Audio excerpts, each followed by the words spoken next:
D'accord, parfait. Merci à ceux qui prennent la peine de me revenir.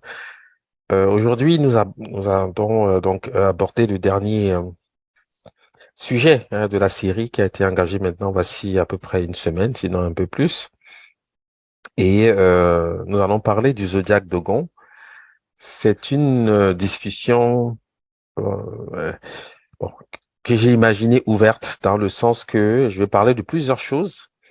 Il y en a que nous avons abordé dans les jours précédents. Comme ça, je pourrais faire quelques liens pour qu'il y ait une sorte, disons, de cohérence par rapport à ce qu'on a vu déjà jusqu'ici.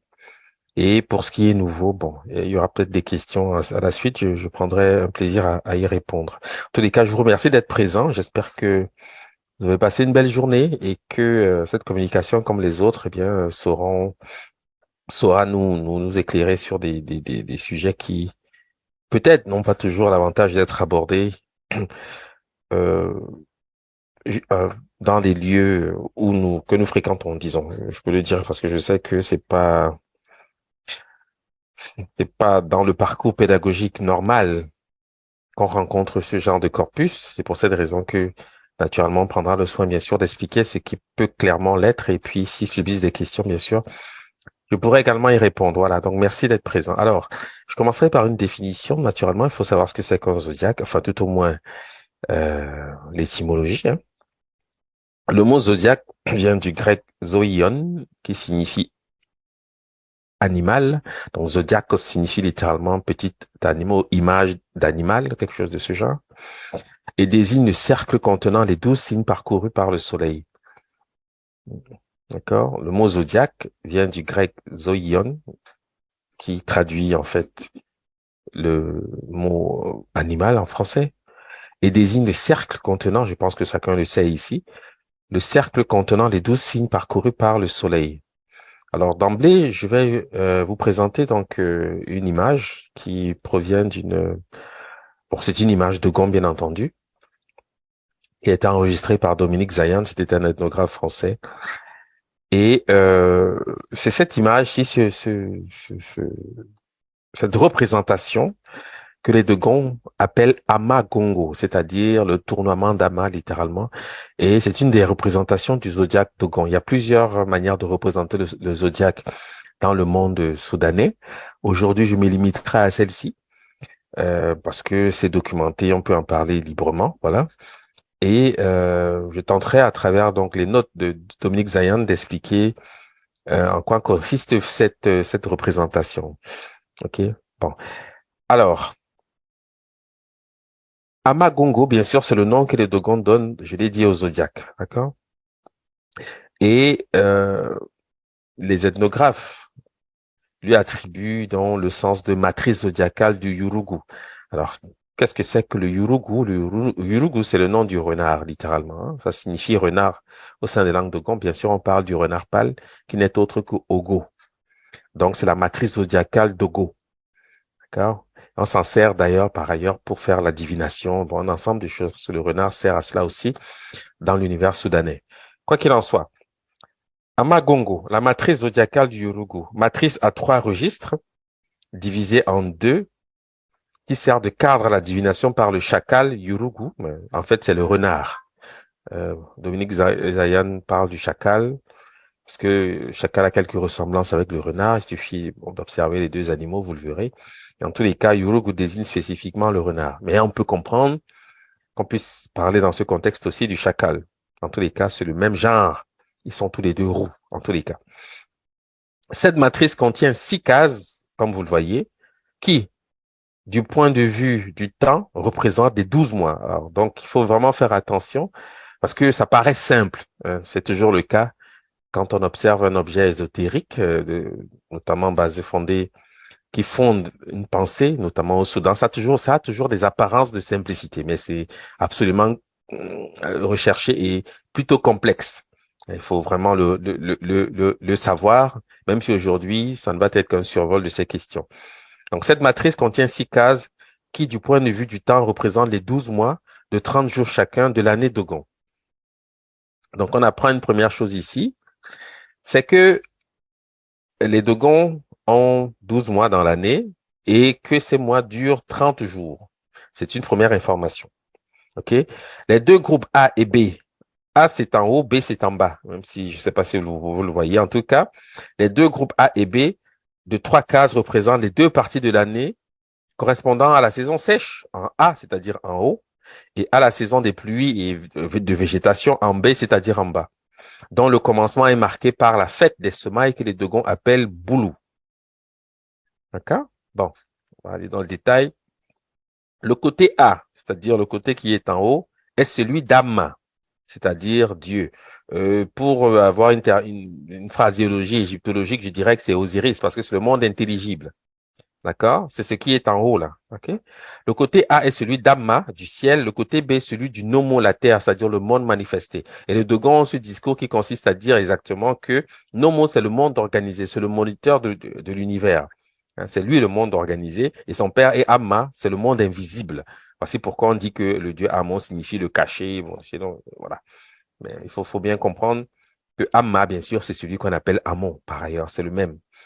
Donc, le côté A est celui d'Ama, du ciel, le côté B, celui du Nomo, de la terre. Entendez le cosmos, hein, le monde manifesté. Les signes placés dans les cases représentent respectivement de 1 à 6. Donc, de 1, on commence en bas, et de 6, c'est quand on réalise la boucle. Hein. Le Yurugu, ce sont ces 4 points que vous voyez là. L'homme. Alors, sachez que vous avez ici des signes hiéroglyphiques par ailleurs. Hein. Si vous êtes familier des caractères sacrés égyptiens, vous verrez que quand les Égyptiens parlent de la terre, ils mettent 3 points. Ce sont ces points qu'on retrouve ici, quoi qu'il y en a 4 dans ce contexte, mais sachez que c'est le même concept. Ce sont des choses qui s'expliquent par la tradition. Bon, voilà. Mais j'attire simplement votre attention sur le fait que les signes sont aussi hiéroglyphiques, même si je ne fais pas toujours ce rapport. C'est parce que je n'ai pas le souhait d'avoir trop de choses à dire. Et je me limite à des observations que vous pouvez faire avec moi.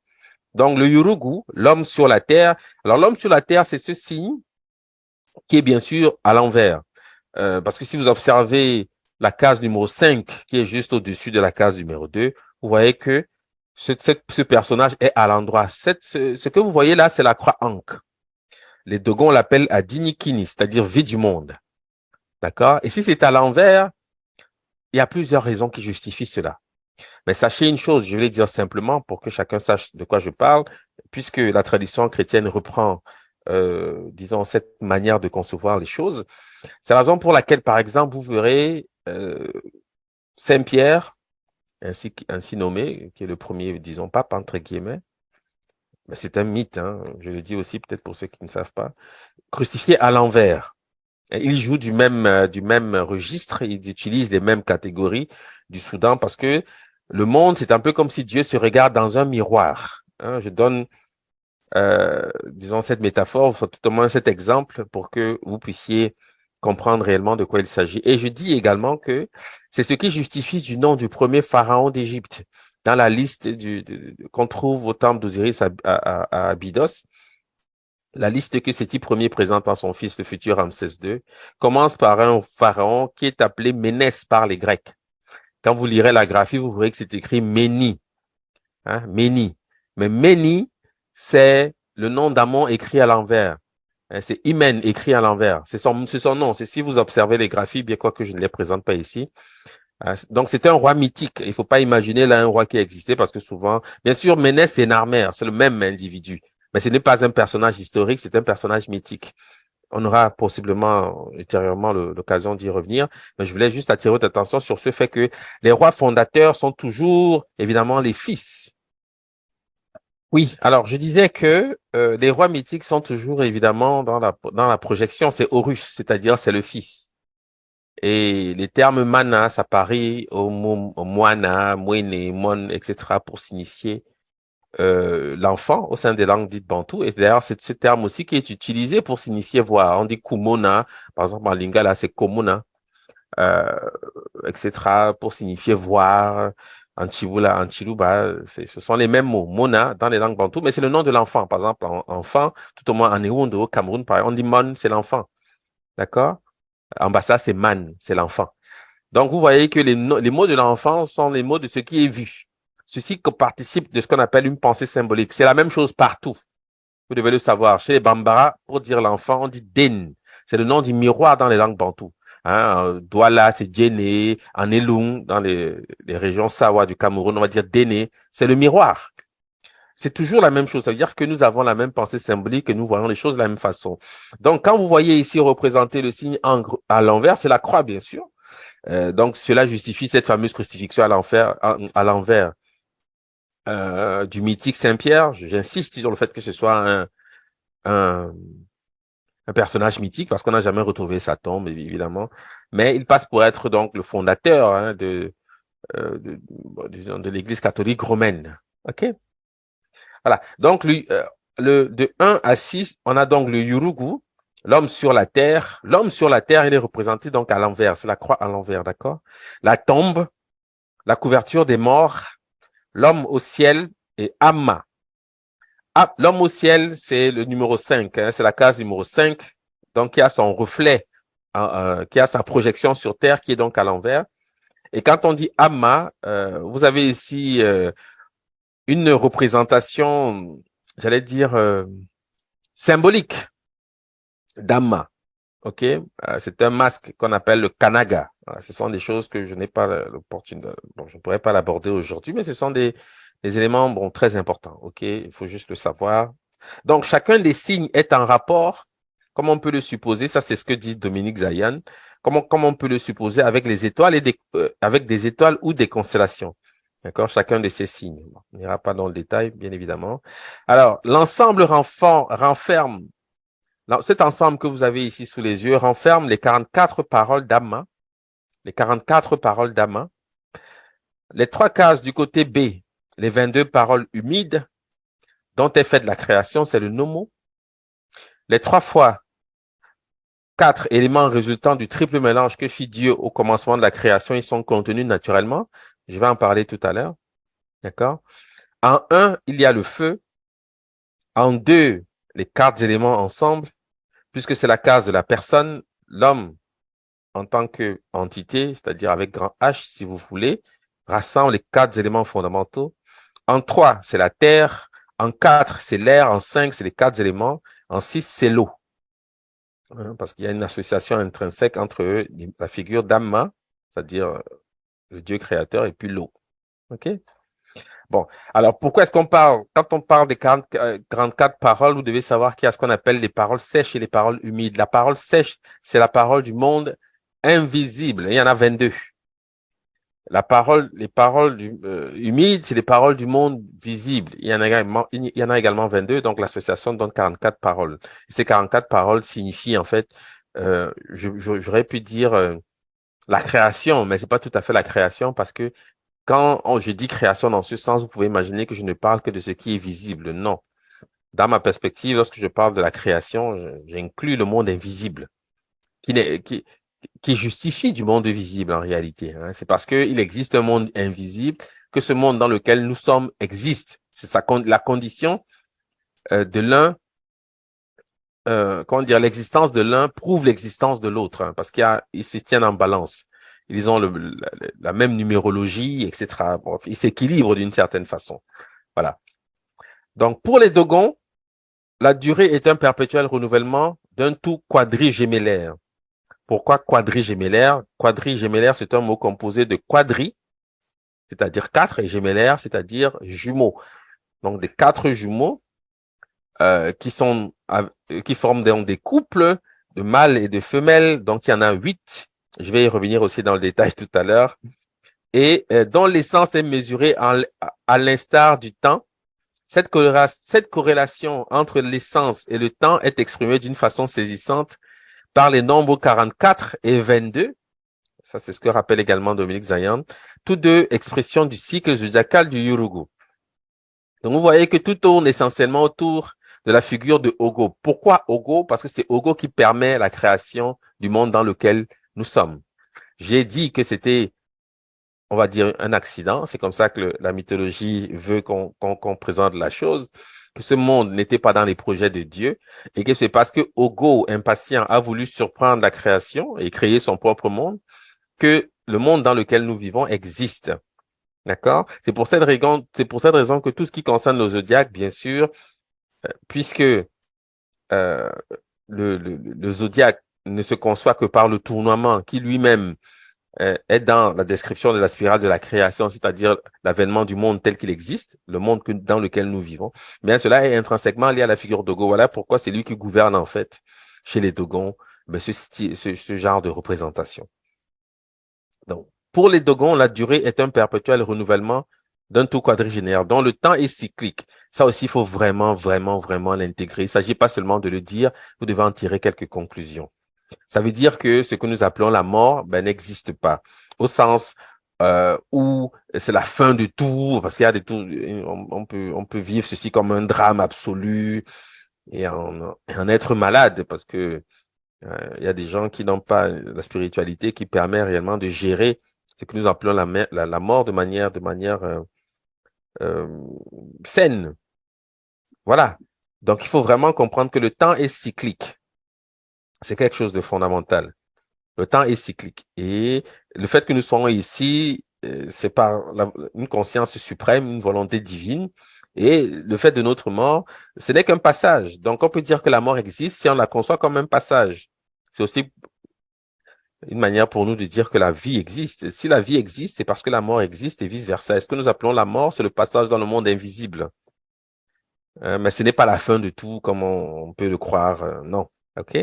Vis-à-vis de ces questions, il faut vraiment développer une forme de sérénité parce que c'est cela. Hein. Chacun fait son temps et ensuite euh, passe dans l'époque, enfin, comment dire, le monde invisible. Quand naturellement les vivants savent et peuvent bénéficier de ces œuvres dans le monde créé. Parce que sinon, il ne sera jamais rappelé à la mémoire et naturellement oublié. Et ça, c'est la seconde mort, c'est la pire des morts. C'est même ce qu'on appelle l'enfer en réalité. Donc, pour les Dogons, la durée est un perpétuel renouvellement d'un tout quadrigéminaire dont l'essence est mesurée à l'instar du temps. Cette corrélation entre l'essence et le temps est exprimée d'une façon saisissante par les nombres 44 et 22, tous deux expressions du cycle zodiacal du Yorugu. Donc, ces nombres sont très importants. 44 et 22. 22, c'est 44, c'est 22 plus 22. En réalité, ils sont tous les deux liés. OK? Bon. Alors, pour avoir, disons, un schéma général, je ne vais pas non plus insister là-dessus aujourd'hui. Ici, en fait, qu'est-ce que je fais aujourd'hui? J'ai voulu vous parler de plusieurs choses pour ouvrir simplement des pistes. On ne peut pas tout résumer, voilà, c'est pas possible. Ce sont des corpus qui durent une vie. On apprend ça pendant toute la vie, en fait. Voilà. Donc, c'est une école pleine et entière et complexe hein, par certains aspects.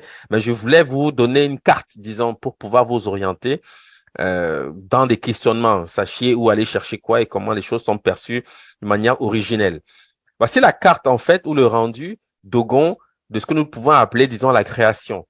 Avec ceci que, comme je l'ai dit, la création n'est création qu'à la condition de l'existence des deux mondes, c'est-à-dire le monde invisible, le monde visible. C'est ça que moi, j'appelle la création. Donc, le monde invisible, c'est le domaine du nomodier, qu'on appelle aussi le grand nomo. Il peut être identifié à Osiris. D'accord? Il peut être identifié à Osiris, mais le nomo est unique et il est 4 aussi. Donc, j'ai parlé de ça souvent, mais comme je sais que on a parfois besoin de distinguer des choses qui en réalité sont toutes mêlées ensemble, c'est parfois compliqué d'expliquer ensuite de détails parce que quand je parle du nomo, en les distinguant par des noms, on peut croire que je parle de plusieurs choses différentes. Non, c'est encore et toujours le nomo. Sauf que c'est différentes manières de l'illustrer. OK? Donc, le monde invisible, c'est le nomodier. C'est son domaine. Et chez les Dogons, c'est comme ça. Le monde visible se partage en deux souverainetés. Le ciel, c'est le domaine de Onomo, qui est aussi appelé Nomo de la Mare, qui va devenir Nomosemi lorsqu'il est sacrifié. Mais on sait que Nomosemi, lorsqu'il est sacrifié et qu'il ressuscite, c'est Horus. C'est bien sûr Horus. D'accord? Mais vous savez, la proximité intime, parce que Horus et Osiris, en fait, c'est la même, entre guillemets, personne. Ce n'est qu'une manière d'envisager la puissance d'Osiris dans la réalité. C'est ça qu'on appelle Horus. OK? Bon. Donc, vous avez le ciel. Hein, voilà pourquoi les Koulou, tous les mots du ciel sont les mots d'Horus. Hein, ce qui est en haut. Et vous avez la terre, c'est le domaine de Go. Hein? Donc, ça aussi, il faut avoir cette conscience. Et c'est sur c'est un schéma qui, j'espère, peut aider à simplifier les représentations. parce que souvent, on peut comprendre que c'est pas tout à fait clair quand on n'a pas le bon début. On peut parfois ne pas comprendre exactement. Alors, j'ai tenté de présenter les choses de manière simple en espérant vraiment que simplifier de la sorte, les choses seront beaucoup plus claires. Voilà. Donc, chez les Dogons, nous dit Dominique Zayan, le Yurugu, c'est-à-dire le renard, symbolise la lune. Ça aussi, c'est un autre aspect qui est parfois méconnu parce que la lune peut être associée à plusieurs choses. Mais dans le contexte chez les Dogons, le Yurugu est associé à la lune. Et les trois espèces de Yurugu, parce qu'il en existe trois, représentent des phases de la lune. D'accord? Et ceci nous introduit, à ce qu'on appelle en fait la passion d'Osiris. Ici, je vais simplement faire un rappel parce que vous savez que le cycle de la lune dure 28 jours. Hein? Ceci, je pense que chacun le sait. Et ce chiffre 28, comment on l'atteint? Le 28 est indépassable parce que premièrement, 28, c'est 2 plus 8 qui est égal à 1. C'est l'unité. Ça, c'est la première chose que vous devez savoir. C'est comme ça qu'on réduit au Soudan. 28, c'est 2 plus 8 qui est égal à 1. Enfin, j'allais dire à 10, mais 10, c'est 1. D'accord? Et le chiffre 28 est en tout temps et toujours en permanence rattaché à la personne d'Osiris. D'accord? Je vais citer ici Jean Annie, qui publie sa thèse de doctorat, je l'ai dit, dans les années 70. Il dit, Osiris passait pour avoir vécu ou régné 28 années. D'accord? Ce pourrait bien être une expression mythique pour désigner un mois lunaire de 28 jours. On disait que son corps avait été déchiré en 14 morceaux. On pourrait considérer ceci comme s'appliquant à la lune sur son déclin. Bien sûr, c'est Seth qui déchire, qui démembre Osiris, d'accord? Qui semble perdre une partie d'elle-même chacun des 14 jours qui composent la seconde moitié d'un mois lunaire. Il est dit en termes propres que son ennemi Typhon trouva le corps d'Osiris à la pleine lune.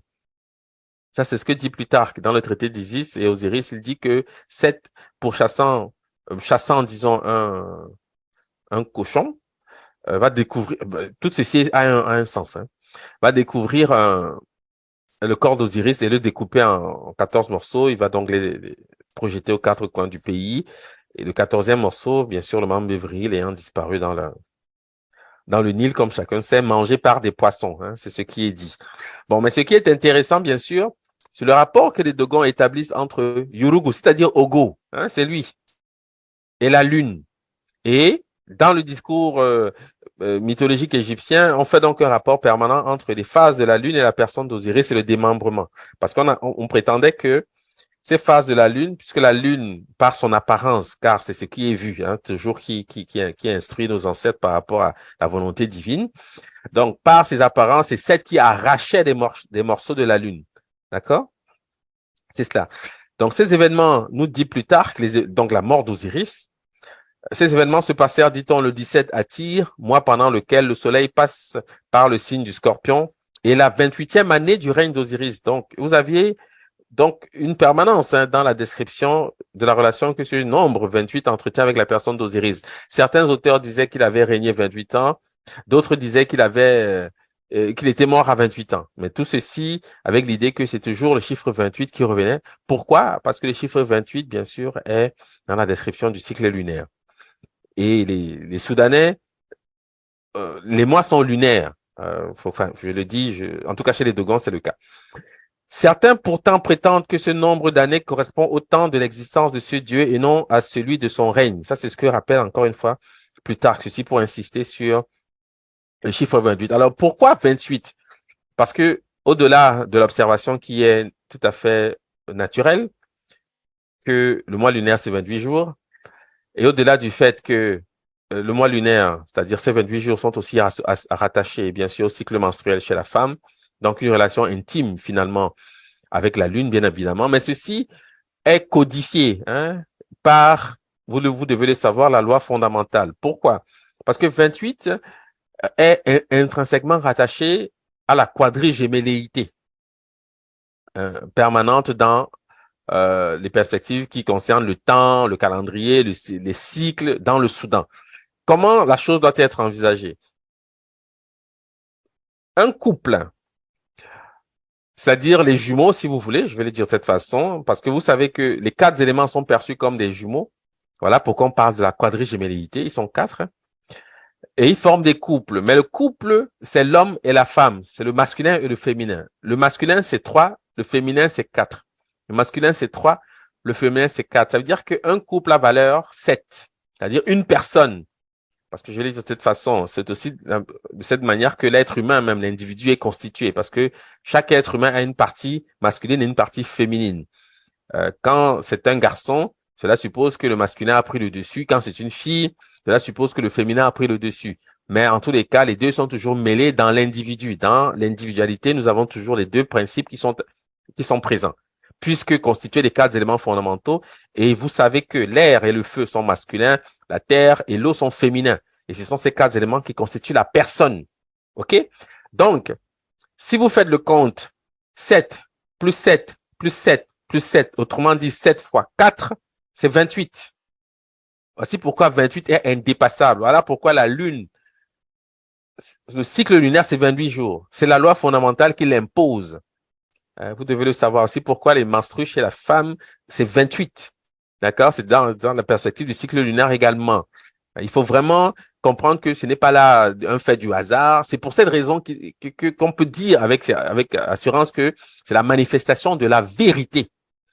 D'accord? Parce que la loi fondamentale nous montre que l'univers calcule sur cette base et nous apporte donc des possibilités de ritualité, des possibilités d'interprétation avec les nombres, etc. Donc, c'est comme ça que naît la science du calendrier, la science des rituels consacrant la lune, etc., etc.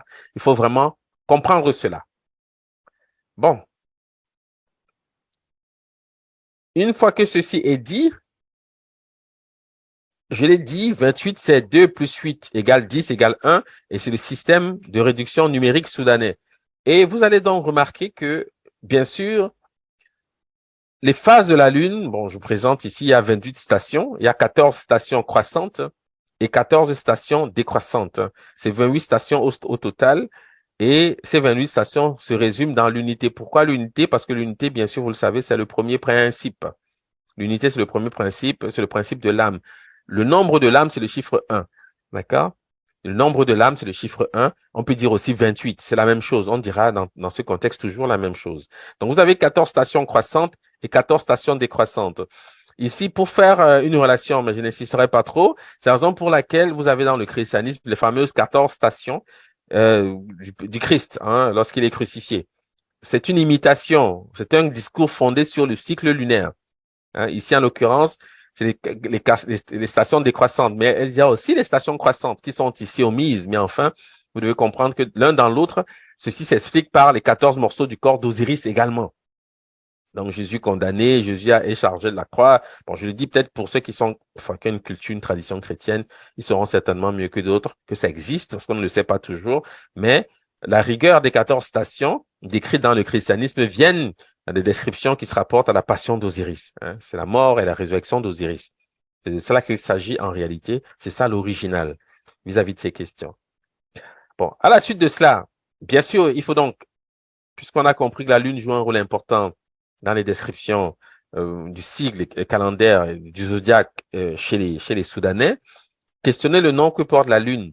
Voici le nom que porte la Lune en égyptien pharaonique. OK? Et nous avons la chance d'avoir des solutions coptes.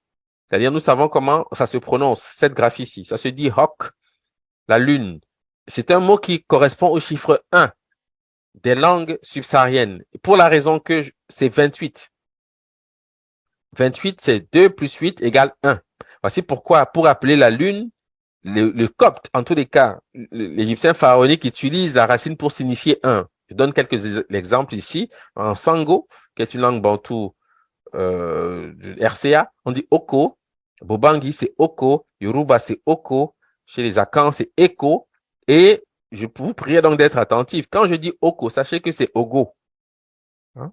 C'est pour cette raison que les Dogons disent que le Yurugu, la Lune, est un astre rattaché au Yurugu, c'est-à-dire à Ogo, au renard. Parce que c'est lui qui démembre le corps d'Osiris. Mais enfin, vous devez comprendre que tout ceci est un peu mêlé, mais j'espère que vous saurez faire les distinctions parce que je ne sais pas comment le dire autrement. C'est-à-dire que ce sont des corpus homogènes. Il faut simplement, par l'exercice de la pensée et l'explication, essayer de comprendre pourquoi un même astre peut être rattaché à deux personnages apparemment différents. Non, c'est parce que cet astre appelle comment dire, un mythe, ou tout au moins sollicite, parce que le mythe sollicite cet astre, et le mythe raconte une passion. Et cette passion met en scène deux personnages, mais associés à un seul et même astre. C'est pourquoi le nom de Ogo est aussi le nom de la lune dans ce contexte-ci. Et ceci explique pourquoi, je l'ai rappelé, les Dogons disent que c'est Yurugu, la lune en fait. C'est le chiffre 1. D'accord? Dans ce contexte-ci. Voilà. Donc, il est certain, dis-je, que cette notion d'unité à laquelle renvoie le nom égyptien de la lune se rapporte à la notion de plénitude, symbolisée par la pleine lune. Plutarque dit que les anciens Égyptiens placent la mort d'Osiris au 17e jour du mois d'Atyr, époque précise de la pleine lune. Donc Osiris meurt à la pleine lune. Il ajoute, d'autres philosophes croient que cette fable désigne énigmatiquement les éclipses. La lune, disent-ils, s'éclipse lorsqu'elle est dans son plein et que, se trouvant en opposition avec le soleil, elle tombe dans l'ombre de la terre, comme on dit qu'Osiris tomba dans le coffre. Alors, cette note est aussi importante parce que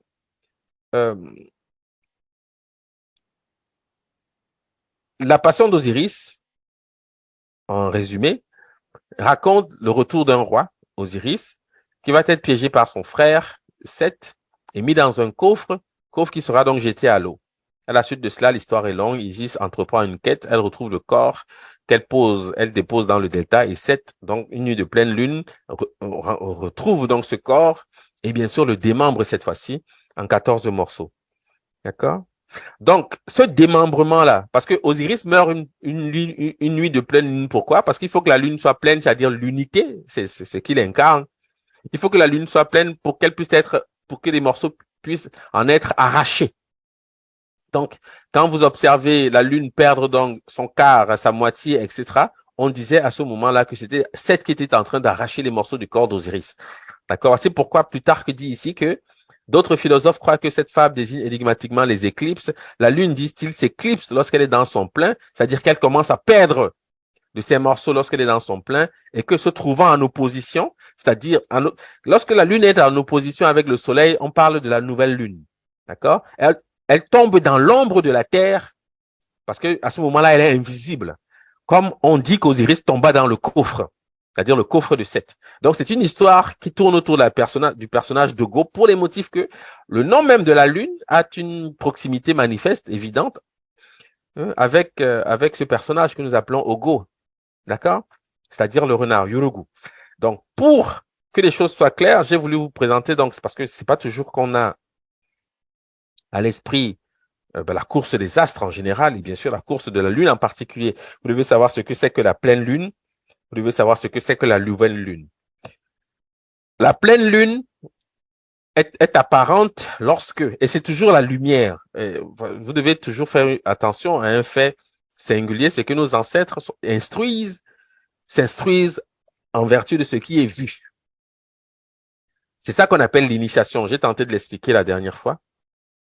Nos ancêtres s'instruisent en vertu de ce qui est vu. C'est ça qu'on appelle l'initiation, c'est-à-dire l'univers tel qu'il existe. On doit le maîtriser, on doit le connaître parce que Dieu nous a donné à le voir. Donc, nous devons savoir ce que c'est.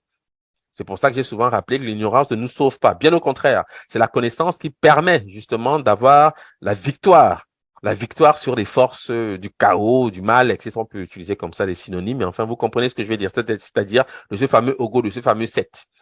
Parce que son œuvre consiste à l'épreuve, dans l'épreuve que nous subissons tous les jours, à travers un ensemble de faits. Voilà.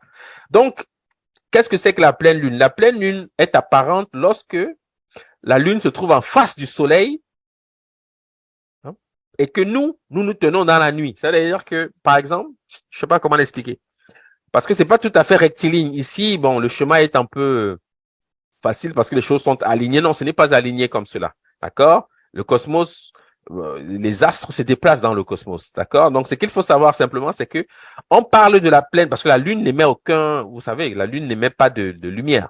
C'est le reflet des rayons solaires qui font briller la lune et qui elle-même nous éclaire entre guillemets la nuit. Parce que, bon, on va dire entre guillemets. D'accord?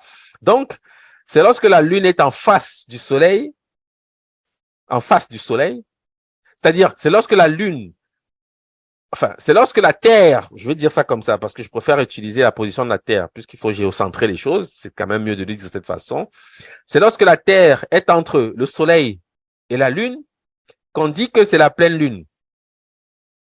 D'accord? Parce que le Soleil éclaire directement la Lune que nous voyons la nuit. D'accord? Bon.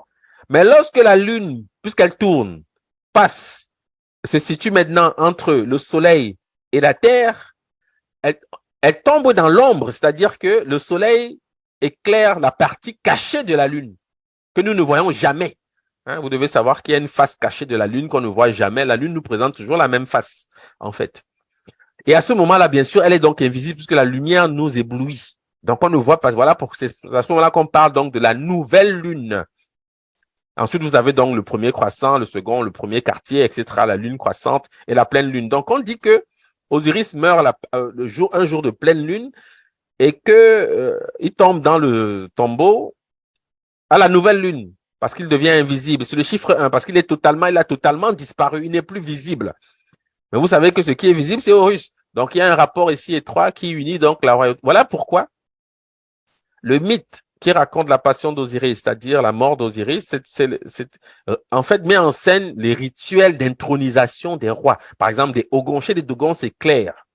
Et c'est ce qui est raconté aussi dans ce contexte-ci, parce que vous devez savoir que Osiris, c'est le roi mort et Horus, c'est le nouveau roi qu'on intronise. Hein? Donc, il y a toujours un phénomène également, bien sûr, de résurrection dans ce contexte-ci, puisque les choses sont naturellement cycliques. Voilà. Bon, naturellement, comme j'ai dit aujourd'hui, ce sont des séquences que j'ajoute pour vous ouvrir des pistes de réflexion, parce qu'on ne peut pas tout aborder dans le détail, ce n'est absolument pas possible. Mais j'ai voulu couvrir un peu les questions du calendrier, couvrir un peu la question du zodiaque, couvrir un peu les mythes qui soutiennent cela, et on va donc poursuivre. Voilà, les Dogons se servent du cycle lunaire comme unité de temps. L'année nombre, c'est-à-dire l'année compte 360 jours.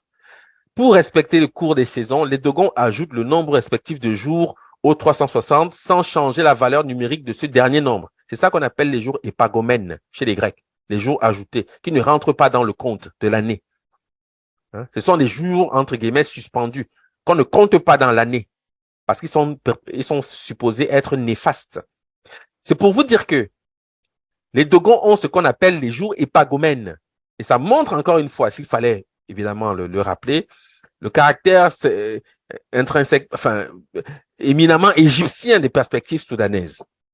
Vraiment, par tous les bouts, par quelques bouts que ce soit, quand vous prenez et vous travaillez sérieusement sur les corpus soudanais, vous allez comprendre que ce qui se dit en Égypte antique, eh bien, c'est ce que disent les Soudanais. C'est la même tradition, c'est les mêmes perspectives, c'est la même vision. D'accord? Donc, les Dogons se servent du cycle lunaire comme unité de temps.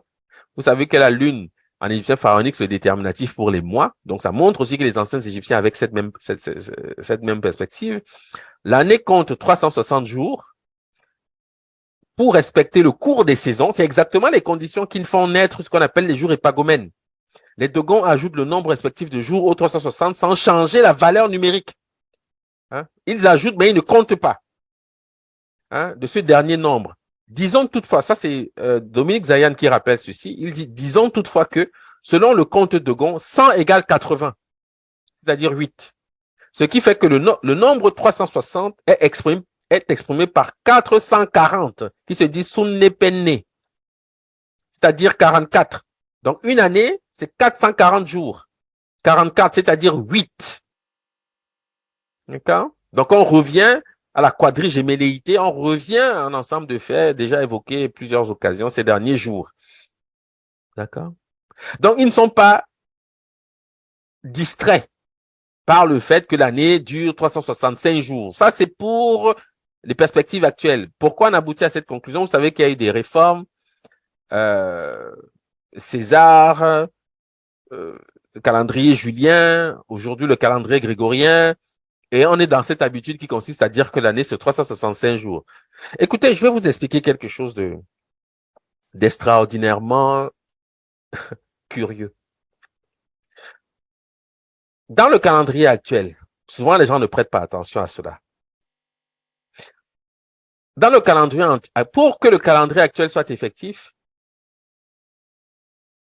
Les Romains ont dû, bon, faire preuve d'un arrangement qu'on observe à chaque occasion au mois de février.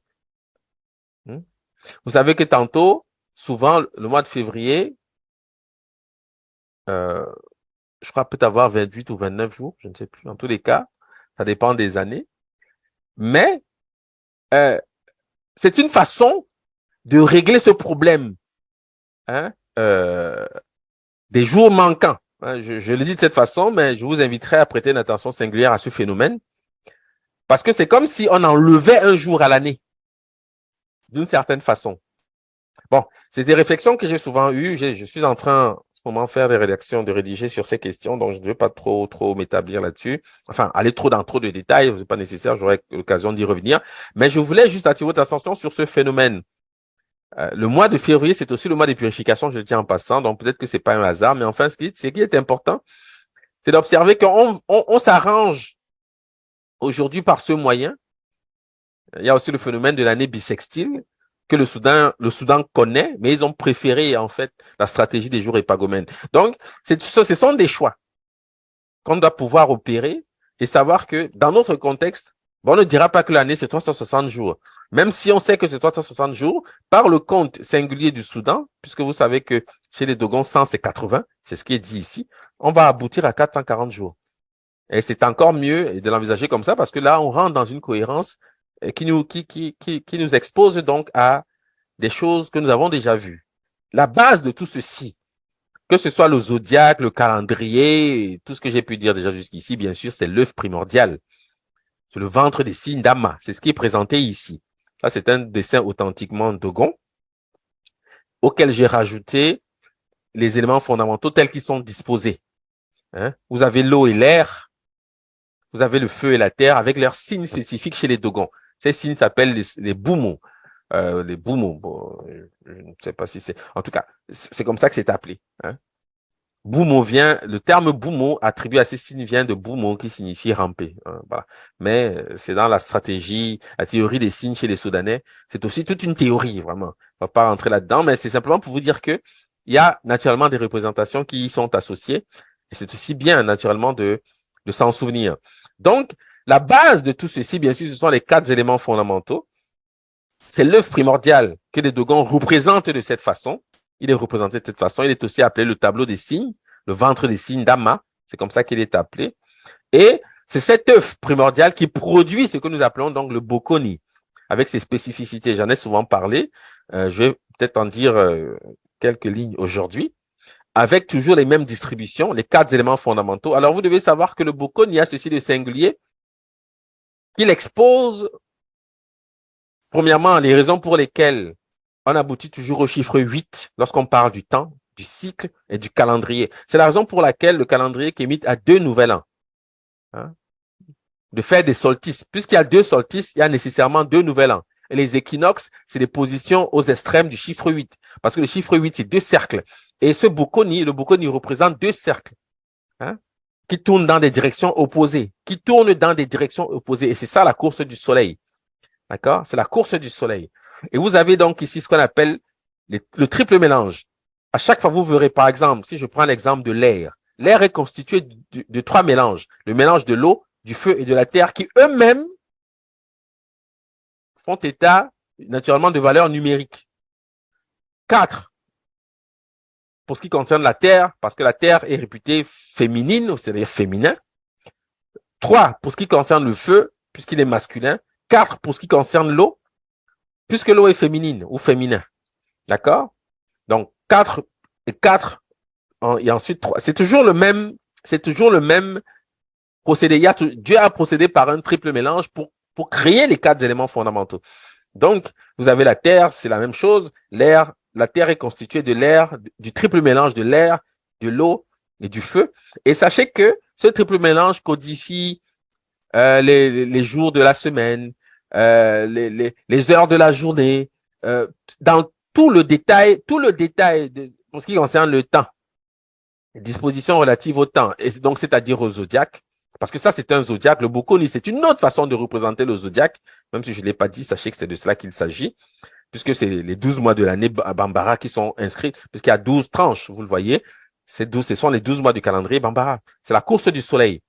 Mais cette course du soleil, c'est le chiffre 8. On le sait d'après les crochets qui sont situés aux extrémités des points cardinaux. C'est-à-dire, vous avez l'Est,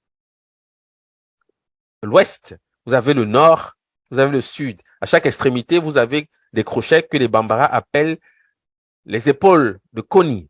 Parce que ici, vous avez ce qu'on appelle le tournement de Koni. Donc, ou la sortie de Koni. Les Dogons parlent plutôt d'Ama. Ils vont dire Amagongo, c'est-à-dire le tournement d'Ama. Mais c'est la même image. On parle de la même chose en réalité. Et vous voyez que ces crochets tournent dans des directions opposées. Ça veut dire que nous avons affaire ici à deux cercles. En fait, c'est la spirale de la création. Parce qu'une spirale, c'est des cercles, bien sûr, et qui tournent dans des directions. Enfin, c'est la contrariété que rencontre la ligne droite qui permet de générer une spirale. Et dans ce contexte-ci, c'est des cercles qui tournent dans des directions opposées. Il faut vraiment, vraiment le comprendre. Et ce sont ces directions opposées qui vont donc générer ce qu'on appelle la spirale de la création, c'est-à-dire le chiffre 8, c'est-à-dire le double placenta d'Ama, parce que les 4 éléments fondamentaux sont aussi, bien sûr, les ancêtres de l'humanité. Bref, il y a plusieurs choses qui en découlent. Mais de cette simple image, on tire toute la science du temps en général et du temps chez les Soudanais en particulier. Mais je dis en général parce que c'est l'origine du calendrier que vous avez sous les yeux ici. D'accord? Il y a beaucoup, beaucoup de choses qu'on peut dire à la suite de cela. Beaucoup de choses. Voilà. Donc, chez les Bambara, pour résumer, j'en ai souvent parlé pour que chacun sache, parce qu'il y en a peut-être parmi vous qui n'ont pas ce début, ils ne savent pas de quoi je parle quand je parle du Bokoni. Chez les Bambara, le Bokoni, qui signifie littéralement la sortie de Koni. Koni, c'est le demi-ur chez les Bambara. Koni, je l'ai souvent rappelé, signifie la petite chose. C'est une évocation, on dira aujourd'hui, de l'atome, d'une certaine façon.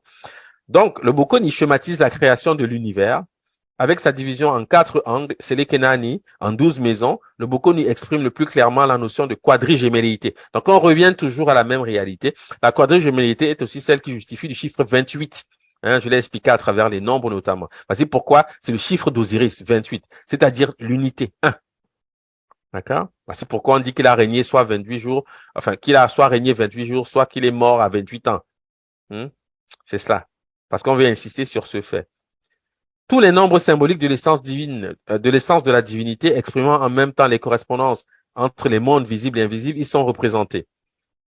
Ils sont ceux mêmes par lesquels se marque le temps, puisque les 12 cases dans lesquelles sont répartis les éléments représentent les 12 mois de l'année Bambara. Le point central, Kourou, du Bokoni, représente Koni, énergie, substance et pensée primordiale qui, de son verbe, forma l'univers. Les 4 crochets placés à chacun des 4 points cardinaux figurent ses épaules, en Bambara c'est Kama, dont le tournement mélangeant les 4 choses, c'est-à-dire les 4 éléments fondamentaux, et dont la rotation perpétuelle dans un sens puis dans l'autre marque le rythme du mouvement sidéral, c'est-à-dire le mouvement du cosmos, et celui de la vie. Donc, c'est aussi le motif qui justifie de la naissance de ce qu'on appelle la vie en réalité. C'est ce tournement qui garantit l'existence, parce que la vie, c'est 4. Les Dogons disent que la vie est 4. Ça veut dire que la vie, c'est la somme des 4 éléments fondamentaux. Il en manque un que la vie n'est plus possible. C'est ce qu'on appelle la vie. Il suffit qu'il en manque un que la vie n'est plus possible. La condition de la vie, c'est le mélange des 4 éléments fondamentaux. D'accord? Ça aussi, ce sont des éléments qui peuvent avoir des incidences du point de vue de la ritualité quand on a une prétention spirituelle. Voilà. Il faut quand même comprendre cela. Voilà. Dans le Bokoni, le principe mâle, représenté par l'air et le feu, est représenté 3 fois. Vous le verrez dans le Bokoni, c'est ce que j'ai présenté tout à l'heure. Ce qui donne 9, c'est-à-dire 3 fois 3. 3 étant le chiffre du masculin. Le principe femelle, eau et terre également 3 fois, ce qui donne 12, puisque 3 fois 4. 4 étant le chiffre du féminin, c'est bien 12. 4 étant donc le chiffre du féminin. On parle à ce moment-là du triple mélange des 4 éléments. À ces deux nombres, 9 plus 12, enfin 9 et 12, on ajoute 1, symbole de suffisance de chaque monde, parce que chaque monde se suffit à lui-même. C'est-à-dire le monde invisible se suffit à lui-même, le monde visible se suffit à lui-même. OK? Et on obtient tant pour le monde visible, qui est réputé féminin, que pour le monde invisible, qui est réputé masculin. 9 plus 12 plus 1 égale 22. Voilà pourquoi tantôt vous aurez donc une insistance sur le chiffre 44, qui n'est que la multiplication par 2 de 22, parce que 22, c'est la valeur numérique de chacun des deux nombres, mais 22, c'est aussi la valeur numérique de l'ensemble du Bocconi. Il y a une façon de compter qui permet encore d'aboutir à cette même objectivité. Et 22, c'est 2 plus 2 qui est égal à 4. C'est toujours les 4 éléments fondamentaux. Chacun des deux mondes est un tout indépendant pouvant se suffire à lui-même, chacun renfermant les deux principes mâles et femelles nécessaires à la durée de la vie. Oui, parce que chacun de ces nombres possède donc les 4 éléments fondamentaux, vous le savez, je l'ai dit à maintes occasions. Donc, il se suffit à lui-même, il est complet et fini. C'est la raison pour laquelle le sacrifice, qu'est-ce que c'est que le sacrifice? J'en ai parlé récemment. Le sacrifice, c'est le rendez-vous du donner et du recevoir, parce que le sacrifice, c'est un pont qui est généré entre le monde visible et le monde invisible. On prend une énergie, enfin, je vais dire comme ça, le monde visible se dessaisit d'une énergie ou d'une puissance qu'il envoie dans le monde invisible et ceci force le monde invisible à envoyer quelque chose dans le monde visible. C'est une contrainte même. D'accord? Parce que il est déjà dans un relief du trop plein. Donc, on ne peut pas rajouter. Donc, c'est cette interaction entre ces deux mondes qui permet la spiritualité. Voici pourquoi les rois sont des pontifes. Voici pourquoi les rois sont les premiers sacrificateurs. Le pontife, c'est celui qui fait le pont entre le monde visible et le monde invisible. D'accord? C'est ça. C'est le rôle d'un sacrificateur. Quelqu'un qui fait un sacrifice, le sacrifice bien fait, c'est le sacrifice qui consiste dans la connexion entre ces deux mondes. Et les résultats sont immédiats. Parce que je vais vous amener à une objectivité. Si un enfant naît dans ce monde, parce que vous êtes tous capables de moins d'une certitude, c'est que les enfants naissent dans ce monde. Si un enfant naît dans ce monde, ce que je dis là est vrai. Ça veut dire que la spiritualité, c'est de la science. Ce n'est pas le rendez-vous du charlatanisme. C'est-à-dire que vous ne pouvez pas avoir une spiritualité qui ne produit pas de résultats et croire que c'est normal. Ce n'est pas normal. D'accord? Lorsqu'il y a ensemencement, si la terre est fertile, il y a nécessairement production. Hein? Il y a nécessairement production par l'ensemencement. Et la prière, l'ensemble de faits comportementaux qui relèvent donc de la spiritualité sont de ce relief-là, peuvent être perçus comme une semence. Donc, il faut s'attendre à des résultats. Il ne faut pas faire des choses, puis il n'y a rien qui se passe et vous vous dites, bon, c'est normal. Non, ce n'est pas normal. Je l'ai dit avec insistance parce que je sais que beaucoup de nos congénères ont l'habitude de certaines pratiques dans les projets spirituels du monde actuel, où le résultat n'est absolument pas au rendez-vous. Au contraire, on est encore mieux dépouillé quand on est dans la proximité d'un pasteur ou un imam qui parfois sont des charlatans. D'accord? Donc, ça veut dire que il faut comprendre les choses, il faut devenir intelligent. Moi, je dis toujours ça, c'est-à-dire, vous ne pouvez pas faire quelque chose que vous ne comprenez pas. La spiritualité, c'est pas le hasard, c'est pas on fait, on voit, puis on ne sait pas. Non. Quand c'est fait correctement, ça fonctionne parce que, enfin, en vertu de ce que je viens d'expliquer, je ne vais pas redire ce que j'ai pu dire déjà jusqu'ici, mais c'est cela. Voilà. Alors, il y a...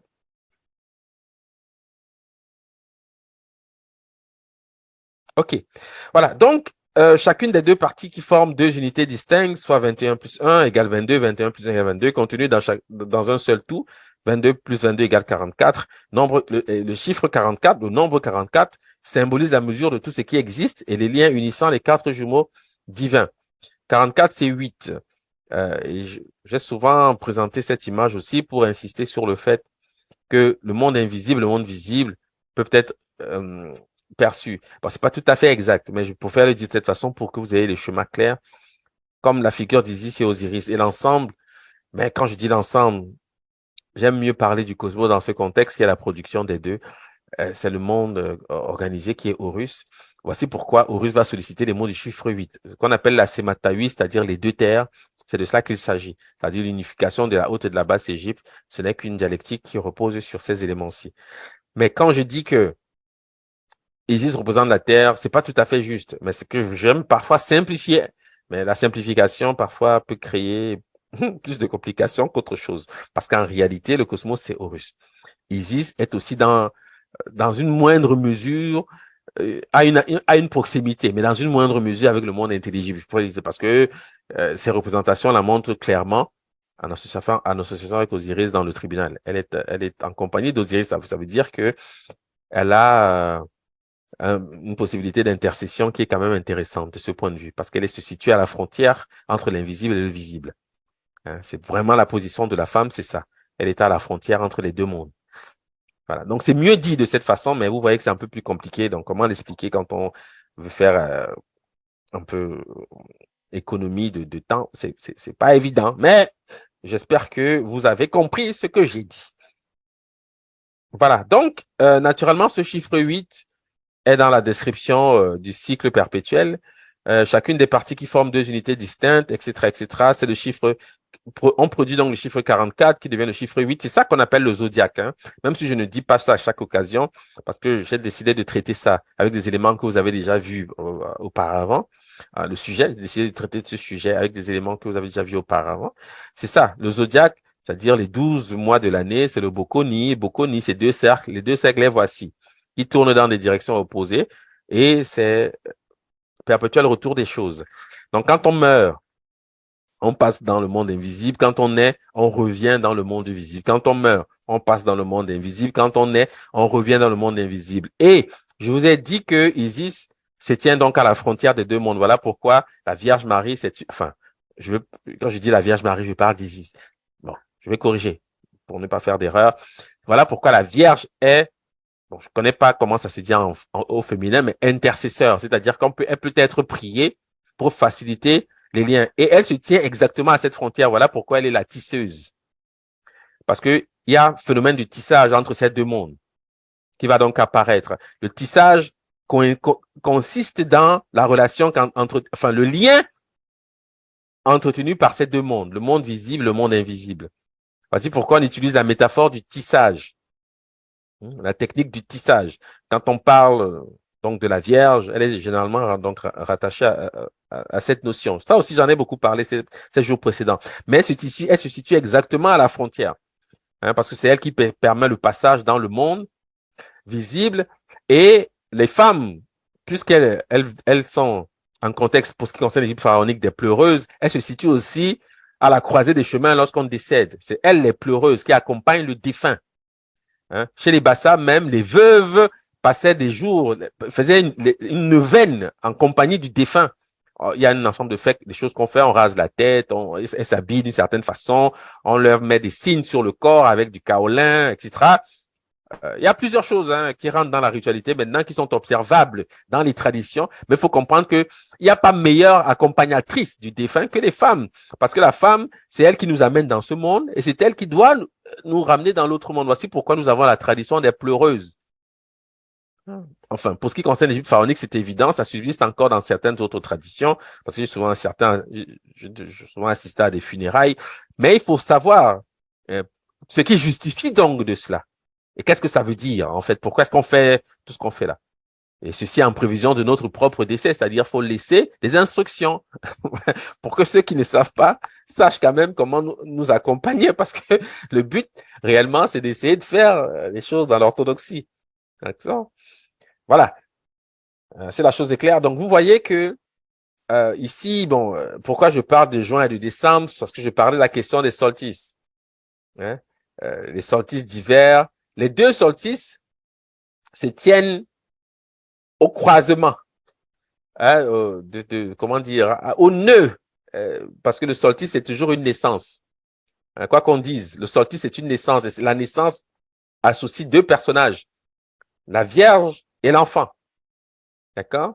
Donc, vous avez le solstice d'hiver, c'est ce qui justifie de la nativité à Noël. Vous avez le solstice d'été, c'est ce qui justifie du nouvel an kamite que nous allons célébrer dans quelques jours. D'accord? Mais, dans tous les cas, bon, ce sont des choses sur lesquelles on pourra toujours revenir si ceci est nécessaire. Je vais citer ici un passage de Dominique Zayan, que certains ici d'ailleurs connaissent. Nous avons vu plus haut, dit-il, que le nombre 44 est la mesure la plus parfaite de l'essence des deux mondes, visible et invisible, formant la quadrigémelléité, et que 22 représente la composition intrinsèque de chacun des deux mondes. Dans la matrice zodiacale du Urugu, que j'ai présentée tout à l'heure, cette fonction des deux nombres est exprimée par 22, par les 22 paroles sèches, c'est-à-dire les paroles du monde invisible, et les 22 paroles humides, c'est-à-dire les 22 paroles du monde visible. Ensemble, bien sûr, c'est 44. Les premières correspondent à l'essence invisible d'Amma, c'est Osiris, 6 des 3 fois 4 éléments, j'en ai parlé également. Les secondes à son essence visible, qui est le Nomo, le monde, également 6 des 3 fois 4 éléments. Donc, le Fils est à l'image du Père. Voir le Fils, c'est voir le Père, hein, c'est sa projection. En plus de ce rôle, les deux nombres mesurent le temps de l'être. La durée dévolue au Nomo fut en effet renfermée dans le nombre de 22 jours. 22 jours. Or, 22 a, du point de vue de la division du temps religieux, deux significations fondamentales. Il désigne, d'une part, les jours de la saison humide de végétation dans l'année. Ici, j'ai rajouté donc le temps de la germination que les égyptologues appellent Pirette. Il indique par ailleurs l'intervalle entre deux sigis. Dans ce contexte-ci, j'évoquais le période d'inondation dans le canal égyptien. Je ne vais pas en parler aujourd'hui.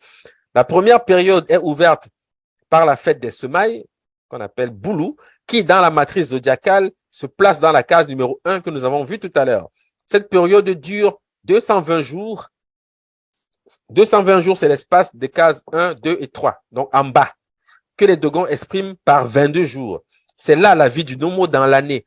Donc, vous avez 220 jours en bas pour le monde invisible, 220 jours en haut pour le monde, 220 jours en bas pour le monde visible, 220 jours en haut pour le monde invisible. D'accord? Et c'est cette organisation-là qui justifie de ce qu'on appelle les solstices, les équinoxes, etc., etc. OK? Mais tout ceci émane d'un seul et même corpus qui peut avoir un départ à partir des zodiaques soudanais. Il y a plusieurs façons, je l'ai dit, de représenter, bien sûr, le zodiaque. OK. Donc, je n'insisterai plus sur ces éléments parce que je pense que vous avez déjà une idée relativement juste de ce que c'est. Enfin, tout au moins, dans ces grandes ambitions, parce qu'il a vocation à démontrer plusieurs choses, hein, le Bokoni. Mais enfin, les 4 éléments fondamentaux, la valeur numérique des 4 éléments fondamentaux, les 4 points cardinaux, qui sont aussi affectés aux 4 éléments fondamentaux. Chaque monde est autonome. Voici pourquoi on rajoute le chiffre 1. Donc, la question reste qu'il s'agira pour vous de découvrir qui vous êtes dans la distribution des 4 éléments fondamentaux. Êtes-vous plutôt air? Êtes-vous plutôt terre? Êtes-vous plutôt feu? Êtes-vous plutôt eau? Parce que nous sommes tous constitués de ces 4 éléments, vous le savez, mais ils ne sont pas d'égale mesure, hein, dans nos corps. C'est ce qui fait que nous n'avons pas le même tempérament, nous n'avons pas les mêmes talents, nous n'avons pas les mêmes appétences. Il y en a qui aiment manger la viande, d'autres qui vont préférer le poisson, d'autres qui vont préférer les fruits. Tout ceci, sachez-le, est codifié par l'organisation dans notre être de ces 4 éléments fondamentaux. C'est eux qui nous instruisent sur nos préférences. Le mot gongo, qu'on trouve dans Amagongo, vient de gono. C'est une mutation phonétique, je l'ai dit, qui signifie sinueux. En jamsé, on dit gogno, cercle, circuler, clôturer, zigzag. Donc, vous voyez qu'on parle d'une ceinture, on parle aussi de zigzag. Bien sûr, arriveront les eaux primitives, aussitôt. En béni, on dit gonguru, détour, contourné, gongi, cercle, pergetegu, gongoro, cercle, contourné, gonguru. Ce sont les mutations phonétiques de gongo, hein, chez les Dogons. En Adama, on dit goni, contourné, encerclé, entouré. C'est pour cette raison qu'on parle évidemment d'un zodiaque, dans l'idée que c'est un cercle, en fait, le zodiaque, ok? Ce mot a le sens de tournement dans l'expression Amagongo, le tournement d'Ama, qui désigne le zodiaque chez les Dogons. Alors, ce que vous devez savoir, c'est qu'en réalité, vous avez ici une description pleine de ce qui va devenir l'Ouroboros. Ici, je vous présente ce qu'on appelle l'Ouroboros lemniscat. Il est représenté de cette façon, c'est le chiffre 8. Le serpent qui mange son propre corps, c'est une autre manière de représenter le zodiaque. Vous devez le savoir. Et le terme gongo, que j'utilise dans ce contexte-ci, a des incidences considérables. Parce que dans les langues bantoues, tout au moins, en Afrique centrale, c'est un mot qui va désigner le dos. Vous verrez généralement donc des mythes associés le dos à la traversée du fleuve, le serpent qui devient l'arc-en-ciel. L'arc-en-ciel se dit Congolo dans les langues. Et Congolo, c'est Gongo, c'est le même mot, hein, que vous voyez là, c'est juste que je veux pas être trop long. Et Congolo, c'est une figure majeure chez les Chiluba, par exemple, les Baluba qui parlent le Chiluba. J'en ai souvent parlé aussi. Bon, aujourd'hui, j'ai pas voulu aller dans ce détail, mais c'est pour vous dire que ce sont des corpus homogènes. Hein, il faut simplement être attentif et savoir ce qu'on fait et pourquoi on le fait. C'est une autre manière, je l'ai dit, de représenter le zodiaque parce que c'est la course du soleil. c'est la course du soleil. Il faut savoir simplement l'interpréter et comprendre finalement de quoi il s'agit. Rien ne se perd, tout se transforme, etc. Voici pourquoi on aboutit à ce genre de conclusion. Cela suppose donc, comme je l'ai dit en introduction, que la mort n'existe pas, au sens où on l'entend généralement. Elle existe parce que c'est un passage, mais ce n'est pas une fin, parce que la plupart des gens pensent que il faut vivre sur Terre, faire n'importe quoi, parce que quand on est dans la tombe, la vie est finie. Oh, quelles absurdités. Vraiment. Mais bon, qu'en faut-il de savoir expliquer. Ok, on est toujours comptable de tout ce qu'on fait. Et on paye naturellement pour tout ce qu'on fait. Ça aussi, il faut le savoir. Il y a pas une manière d'échapper par la mort à une condamnation. Même si les hommes n'ont pas la puissance pour condamner les mauvais, tous ceux qui font du mal, sachez que leur destinée après le détachement de l'esprit et du corps n'est pas glorieuse. Hein. C'est des pires souffrances. C'est même pire que ce qu'on peut vivre sur Terre, sachez-le. Hein. Ça, c'est quand même des choses importantes qu'il faut savoir intégrer. C'est même la base de notre spiritualité. Voilà. Et donc, je représente la même image, mais un peu différemment. Voici pourquoi on parle de la tisseuse. Hein. Je vous ai dit encore une fois, c'est pour ça qu'on appelle Isis la tisseuse. D'accord? C'est le tissage, en réalité, qui est ici mis en œuvre de cette façon. Le lien entretenu par les deux signes, c'est le tissage. Enfin, les deux cercles, pardon, c'est le tissage. Et elle se situe donc à la frontière. On peut représenter la chose de cette façon. Et c'est la spirale de la création que vous avez ici représentée d'une autre façon. C'est le zodiaque que vous avez ici représenté également d'une autre façon. Mais tout ceci tient à ce que j'ai pu dire déjà jusqu'ici. Et c'est la raison pour laquelle vous avez donc dans le christianisme cette figure-ci. Ictus, c'est-à-dire le poisson. C'est le chiffre 8. J'ai pu le dire déjà il y a quelques jours. Ici, je vais le préciser maintenant pour que chacun comprenne d'où ça vient et pourquoi le christianisme a fait un symbole. Ça, c'est le nomo. Ah oui, c'est nomo anagono. C'est exactement lui. D'accord? C'est le chiffre 8. Le nomo anagono, je l'ai dit, il est 4. Hein? Il est le nomo die, le nomo titinian, avec ses jumelles, bien sûr. Donc, ils sont 8. C'est le chiffre 8. Donc, représentation de la spirale de la création, bien entendu. Le chiffre 8, qui est aussi, bien sûr, l'Ouroboros. C'est ça qui est représenté ici. Sauf que ils prennent le soin de ne pas présenter les deux cercles, mais quand même avec l'idée qu'on voit bien l'ambition qui est faite et qui mime la queue d'un poisson. C'est le second cercle, mais qui est lui, qui représente le monde invisible. C'est pourquoi ils ont coupé à ce niveau-là. Mais dans l'explication, c'est ce qu'ils se disaient dans les grottes des premiers chrétiens. Aujourd'hui, les chrétiens ne savent plus cela. Ils pensent que c'est juste une manière de dire qu'on est chrétien. Donc, on va mettre ça sur des habits, sur des voitures, partout. Non, ils ont coupé le second cercle pour signifier que ça, c'est le monde invisible. C'est Amma. D'accord? Mais dans l'explication, ça se comprend parfaitement. Alors, on dit que, bien sûr, c'est du grec ictus, qui désigne poisson, le poisson en grec. Mais quand on est chrétien, voici ce qu'ils ont fait. Ils ont dit qu'en fait, donc, ictus, c'est un anagramme de Jesus Christos Theo Ios Soter, c'est-à-dire Jésus-Christ, Fils de Dieu, notre Sauveur. Voici pourquoi on en fait donc un symbole dans le christianisme. Je vous ai dit que c'est Nomo Anagono, c'est le, le moniteur, le rédempteur, le sauveur de l'humanité. C'est le Nomo. D'accord? Le poisson, là. C'est ça, le silure. Parfois, on peut utiliser le tilapia et même le lates niloticus, c'est-à-dire, comment dire, la perche du Nil qu'on appelle le capitaine. Dans certaines langues françaises, un poisson qui est parfois appelé le capitaine. La perche du Nil, lates niloticus, c'est son nom scientifique. D'accord? Ce sont ces poissons-là. Et je vais conclure sur cette sur cette perspective pour vous montrer, enfin, pour ouvrir aussi une réflexion pour que vous compreniez comment les choses en fait se mettent en place. Donc, c'est un arrangement, bien évidemment. Hein. Il se trouve que, et bien sûr, en grec, le poisson, c'était ictus. Mais ils se sont assurés de trouver un anagramme qui sache convenir à Jesus Christos Theo Ios Soter, c'est-à-dire Jésus-Christ, Fils de Dieu, notre Sauveur. Fils de Dieu, pourquoi? Le nom, c'est exactement ce qu'il est. D'accord? Il faut savoir aussi rectifier cela et comprendre de quoi nous parlons lorsque nous en parlons. Je vais conclure avec l'image donc de la perche du Nil, j'en ai parlé un peu, c'est le poisson qu'on appelle le capitaine, d'accord? Voici son nom en égyptien pharaonique. Sachez que le poisson en général peut être mobilisé dans ce contexte pour rappeler la spirale de la création, pour rappeler le chiffre 8, parce que par sa forme, il évoque cela.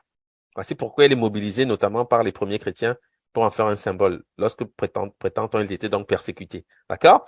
Donc, perche du Nil, voici son nom en égyptien pharaonique. C'est une graphie intéressante. J'ai voulu conclure aussi par un exercice analytique, puisque nous sommes quand même dans une perspective d'apprentissage des caractères sacrés égyptiens. C'est la base de l'école des scribes. Donc, j'ai voulu conclure de cette façon pour vous montrer que il y a toujours matière à analyse, matière à étude lorsqu'on, naturellement, on souhaite mieux comprendre les choses. Donc, le nom de ce poisson possède un homographe. Et cet homographe, je le dis aussi en passant, sachez que c'est le nom d'un grand pharaon de l'époque tinnite, parmi les premiers pharaons. Je crois qu'il vient après Narmer. Je crois que c'est le deuxième pharaon après Narmer. Il est souvent appelé Ha, qui signifie le combattant. Les égyptologues traduisent ceci par le combattant. Donc, son thème est immédiatement lié au nom de ce poisson. OK? Mais c'est le nom de la perche du Nil. Pourquoi je sais que ce sont des homographes? Est-il besoin de le rappeler? Il suffit de saisir premièrement la translittération. Le signe là, c'est-à-dire ces mains qui tiennent une arme et un bouclier, c'est ce qu'on appelle le signe directeur dans ce contexte. C'est un trilitère. C'est-à-dire que c'est un signe qui sollicite 3 lettres qui sont rendues par la structure haha. Bon, on ne dit pas haha, vous allez tout de suite vous en rendre compte, mais les égyptologues l'appellent haha. C'est comme ça qu'ils lisent ça. OK? Bon, donc, ce sont des homographes. Et le principe de l'homographie, c'est quoi? Les homographes rendent compte d'homophones. Donc, si je sais comment on dit combattre en égyptien pharaonique, je connais automatiquement le nom de ce poisson. C'est une manière, en fait, d'éviter les conventions, d'éviter l'incompréhension. Parce que ça, tout le monde est capable de le comprendre. Puisque les mêmes signes produisent les mêmes sons, par conséquent, je suis à peu près certain que si je sais lire une de ces 2 graphies, j'ai solutionné les 2, en fait, puisque ce sont des homophones. Puisque homographes, ils sont aussi des homophones. Donc, la graphie lu haha, combattre, a une écriture phonétique que je présente ici à droite. D'accord? Et cette graphie ici, c'est de Laoussa. Ça se dit pas haha, non. Ça se dit yaka, qui signifie combattre, lutter. Yaki, c'est la guerre. C'est de Laoussa. On dit yakin basasa, guerre civile. Yiyakila, combattre, lutter contre. D'accord? Ça, c'est la lecture effective de la graphie. On peut déjà l'appréhender par l'écriture phonétique. C'est exactement ça. Yaka, c'est ce qui est écrit ici. D'accord? Qui signifie combattre, lutter. Yaki, c'est la guerre. Donc, naturellement, lorsque j'ai lu l'homographe qui me sert de vérificateur pour le nom de la perche du Nil, cela veut dire que la conclusion logique, et j'aurais pu vous poser la question, quelle est la conclusion à laquelle on aboutit? C'est-à-dire que, naturellement, ce poisson, cette perche du Nil s'appelle quelque chose de cette... en tout cas, la structure phonétique va être la même, ça c'est certain. Or, il se trouve que c'est le nom générique du poisson chez les Soudanais. En sous-sous, c'est Yeke. Tout ce qui change, c'est le A qui devient E, mais c'est de cela qu'il s'agit, c'est ça qui est écrit ici. Sous-sous Yeke, Malenke Yeke, Djalonke Djeke, mutation, le J devient Y, Y devient J, ça c'est régulier. Kakabe Yege, Bambara Djege. Et le Djowulu dit Yere, le G, parce qu'on peut rouler sur le G peut devenir un R et vice-versa. Je le dis aussi, ce sont ce qu'on appelle des mutations phonétiques. Toutes ces langues sont des langues mandingues. Donc c'est le même mot qui mute en réalité. Je ne veux pas aller dans trop de détails, parce que le mot Yere, vous le connaissez déjà. Yere, c'est même en Bambara. Yere, c'est la vibration, c'est un ensemble de choses, ok? Bon. Et n'oubliez pas que le poisson a aussi son intérêt dans l'idée que c'est lui qui avale le phallus d'Osiris, d'après la passion d'Osiris. C'est un des motifs pour lequel il paraît également dans ce contexte-ci comme symbole notamment du christianisme, en fait. D'accord? Bon, ça aussi, il faut savoir qu'il y a quelques liens à saisir de ce point de vue-là. Donc, en Bambara, parce que vous devez savoir ce que cache l'image du poisson. C'est ce que je vais vous dire. La raison pour laquelle le poisson mange le phallus d'Osiris, elle apparaît tout aussi immédiatement. D'accord? En Bambara, on dit Yege. C'est le nom du poisson, Yege. C'est son nom. Si vous suivez la structure ici, en Kakabe, je dis Yege, poisson. En Bambara, je dis Yege. Ça signifie quoi? Mouvement de bas en haut ou de dedans en dehors. Déploiement. Mouvoir de bas en haut. Yege, yege. Mouvement saccadé, saccade, zigzag, éclair. Être agité d'un mouvement saccadé, se lever et se baisser à plusieurs reprises, se hausser, lever et baisser ou ouvrir et fermer à plusieurs reprises. C'est ce que masque l'image du poisson. Dans ce contexte-ci, c'est les eaux primitives, là. C'est le zigzag des eaux primitives décrit par nos ancêtres. C'est le nomo. Je reviens encore à cette première objectivité parce que vous devez réellement C'est la spirale de la création, ce sont ces choses-là qui sont mises ici en œuvre. Mais, sachez que ce que dit la loi fondamentale, hein, et qui peut nous échapper lorsque nous sommes dans la haute philosophie, la haute spiritualité kémite, c'est résume à quelque chose de simple. On est en train ici de parler des relations sexuelles. Mouvement de bas en haut. Déploiement, mouvoir de bas en haut. C'est ça qui est ici, en fait, ramené à la simple expression qui consiste à décrire le rapport sexuel. D'accord? C'est-à-dire l'impression dans la matrice. C'est comme ça que nos ancêtres, je dis nos ancêtres, mais non, c'est comme ça que la loi fondamentale s'illustre dans ce contexte chez les êtres humains. Et voici pourquoi les êtres humains font l'affaire d'une certaine façon. Je ne vais pas aller dans trop de détails parce que je crois que chacun ici est capable de comprendre ce que j'essaie de dire. Se lever et se baisser à plusieurs reprises, ce genre de choses, d'accord? C'est parce que c'est comme ça qu'on imprime, c'est comme ça que la vibration est mise en branle en réalité, d'accord? Et le résultat, vous le savez, c'est un enfant qui arrive 9 mois plus tard, d'accord?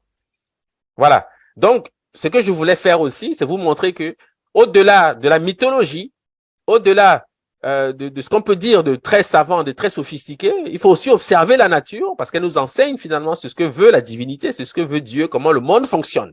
Et quel est le rapport qui unit finalement, de manière ontologique en quelque sorte, le féminin et le masculin. Et comment la loi fondamentale a voulu que la chose se fasse. Parce qu'on suit les mêmes règles. L'univers, l'homme, c'est l'univers en miniature, vous le savez. Ce qui est en bas comme ce qui est en haut, etc. Donc, ça ne peut pas être différent. Voici pourquoi on sait que ça, c'est vrai. C'est la volonté de Dieu, ça, là. D'accord? Voici pourquoi on sait que la tradition de la spiritualité kémite, c'est-à-dire soudanaise, est juste. Parce qu'elle colle à la réalité. Hein? Allez donc expliquer ça. Je ne sais pas, un chrétien qui va vous présenter le poisson, il sera certainement très surpris, mais ça, c'est la réalité. Ça, c'est la réalité de la chose. Donc, c'est un symbole qui appartient au Soudan, d'abord, qui a été emprunté, mais on ne doit pas renoncer à nos symboles au motif qu'ils paraissent déjà aujourd'hui ailleurs.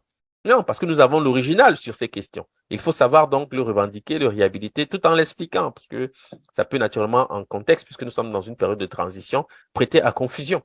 Voilà. Donc, et en Wolof, on va dire yek yek, sensation, émotion. Bon, c'est une ouverture que je vous laisse parce que sachez qu'on va parler ensuite de la miséricorde, des sensations, les vibrations. Tout ceci, c'est la vibration, d'accord? L'émotion, on va toucher au cœur, on va toucher à une chose, les sentiments. J'ai parlé de ça la dernière fois quand je parlais des cosmogonies phéniciennes, etc. Bon, je vais pas revenir là-dessus nécessairement, mais sachez que tout ceci est naturellement aussi en relation avec Miri, Yiri, la pensée, l'intellect, etc. Bon, sauf que le temps ne permet pas d'aller dans quelques détails, c'est certain. Voilà. Il ne me reste plus, à la suite de ceci, bien sûr, à vous remercier naturellement de votre attention. Je suis à vous, s'il subsiste quelques questions. Et voilà, vous avez la parole. Il suffira de lever la main et le micro sera ouvert. Merci.